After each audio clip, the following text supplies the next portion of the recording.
Hello friends, welcome to the channel. ഇന്ന് നമുക്ക് പാലക്കാടൻ സ്റ്റൈലിൽ ഒരു മുതിര പായസം, നല്ല അടിപൊളി ടേസ്റ്റിൽ ഒരു മുതിര പായസം എങ്ങനെയാണ് ഉണ്ടാക്കുന്നതെന്ന് നോക്കാം.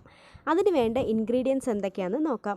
അതിന് 1 കപ്പ് മുതിര ഞാൻ എടുത്തിട്ടുണ്ട്. കല്ലൊക്കെ നീക്കി ഇതുപോലെ 1 കപ്പ് മുതിര ഞാൻ എടുത്ത് വെച്ചിട്ടുണ്ട്. പിന്നെ 2 ഇരട്ടി ശർക്കര എടുത്ത് വെച്ചിട്ടുണ്ട്. ആ മുതിര ഏത് കപ്പിലാണോ എടുക്കുന്നത് അതിന് 2 ഇരട്ടി ശർക്കര ഞാൻ കുത്തിപ്പൊടിച്ച് വെച്ചതാണ്. അതിൻ്റെ കല്ലും ഇതും നമ്മൾ ശർക്കര പാനിയായിട്ടും യൂസ് ചെയ്യാം. ഇതിപ്പോൾ അധികം കല്ലും പൊടിയൊന്നും ഇല്ല, അത് കാരണം ശർക്കര എടുത്തിട്ടുണ്ട്. പിന്നെ ഏലയ്ക്ക ഒരു 5-6 എണ്ണം, അണ്ടിപ്പരിപ്പും മുന്തിരിയും, കുറച്ചധികം അണ്ടിപ്പരിപ്പും മുന്തിരിയും എടുക്കണം. പിന്നെ നെയ്യ്, പിന്നെ 1.5 തേങ്ങയുടെ 1-ാം പാലും 2-ാം പാലും എടുത്തിട്ടുണ്ട്. ഒരു ഇടത്തരം വലുപ്പം 1.5 തേങ്ങയുടെ.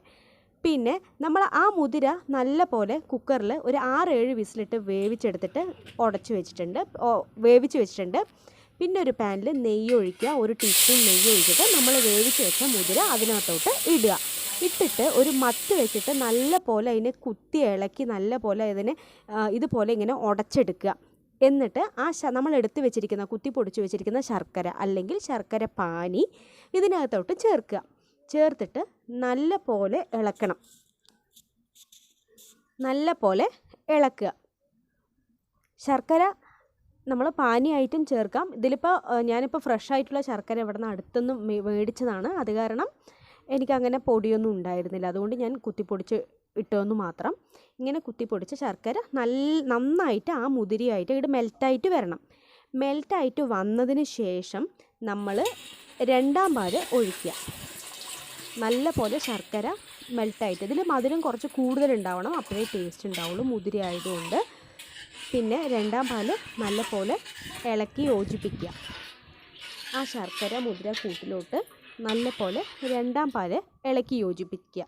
നന്നായി തിളച്ചിട്ട് അത് കുറുകി വരണം. കുറുകി വരുമ്പോൾ നമ്മൾ 1-ാം പാല് ചേർക്കാം. ഇതിപ്പോൾ ഇങ്ങനെ ആയിട്ടുണ്ട്, കുറുകി വരുന്നുണ്ട്. ഇപ്പോൾ നമ്മൾ 1-ാം പാല് ചേർക്കാം. 1-ാം പാല് ചേർത്തിട്ട് അതുപോലെ വീണ്ടും നല്ല പോലെ തിളയ്ക്കണം. നല്ല പോലെ തിളയ്ക്കണം. കളറൊക്കെ ഒരു പിങ്ക് കളറായി വരുന്നുണ്ട്. നല്ല പോലെ ആ 1-ാം പാല് യോജിച്ച് തിളച്ചിട്ട് നമ്മൾ വാങ്ങി വെക്കാനാവുമ്പോൾ, അതായത് അടുപ്പിൽ നിന്ന് ഇറക്കാനാവുമ്പോൾ നമ്മൾ ഏലക്കായും പിന്നെ പഞ്ചസാരയും 1 സ്പൂൺ പഞ്ചസാരയും ഏലക്കയും ഇട്ടിട്ട് പൊടിച്ചു വെച്ചതാണ്, അത് നമ്മൾ അതിനകത്തോട്ട് ഇടുക. ആ പായസത്തിനകത്തോട്ട്, തിളയ്ക്കുന്ന പായസത്തിനകത്തോട്ട് ഇടുക. ഇട്ട് ഒന്ന് നല്ല പോലെ തിളയ്ക്കണം. നല്ല പോലെ തിളച്ച് ആ നൊരയൊക്കെ ഒന്ന് വറ്റി കുറുകാറാവണം.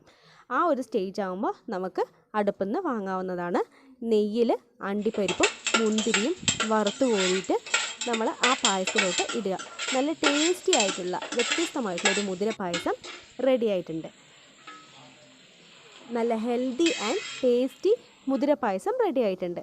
അണ്ടിപ്പരിപ്പും മുന്തിരിയും ഇട്ടിട്ടുണ്ട്. അപ്പോൾ നിങ്ങൾക്ക് ഈ വീഡിയോ ഇഷ്ടമായെങ്കിൽ ലൈക്ക് ചെയ്യാനും ഷെയർ ചെയ്യാനും കമൻറ്റ് ചെയ്യാനും മറക്കരുത്. ഇതുപോലുള്ള രസകരമായുള്ള അടുത്ത വീഡിയോയിൽ കാണുന്നതുവരെ എല്ലാവർക്കും ശുഭദിനം. ബൈ.